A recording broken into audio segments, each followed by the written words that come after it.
திருமழிசை ஆழ்வார். அரசன் கோபம் கொண்டான்.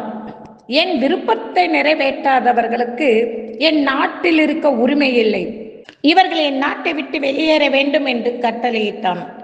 கனிக்கண்ணருக்கு உண்மை தெரிந்தது. நிகழ்ந்ததை திருமழிசை பிரானும் தெரிந்து கொண்டார்.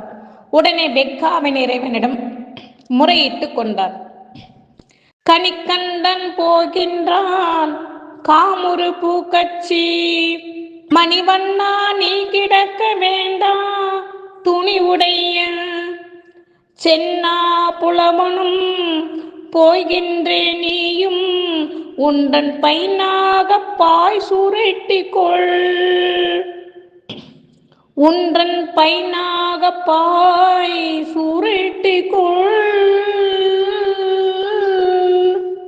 என்று பாடலை பாடினார்.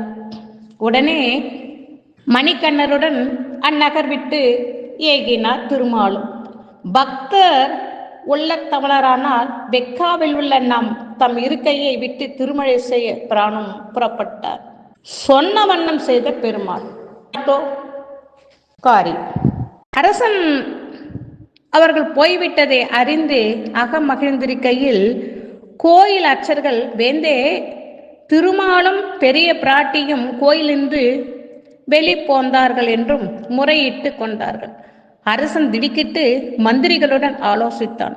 கனிக்கண்ணருக்கு செய்த அபச்சாரமே இது என்று மந்திரிகள் கூறினார். உடனே அரசன் நடுங்கி பரிவாரங்கள் சூழ கனிக்கண்ணனையும் திருமழிசை பிரானையும் தேடி புறப்பட்டான். ஓரிக்கை. பெக்காவிற்கு அருகில் ஓரிடத்தில் திருமழிசை பிரான் கனிக்கண்ணருடன் தங்கியிருந்தார். அங்கே சென்றவர்கள் பாதங்களில் விழுந்து குற்றம் பொறுக்கும்படி கேட்டுக்கொண்டான். அரசன் திருமழிசை பிரான் மன்னனை மன்னித்தார். உடனே அரசருடன் இருவரும் பெக்காவின் கோயிலுக்கு சென்றார்கள்.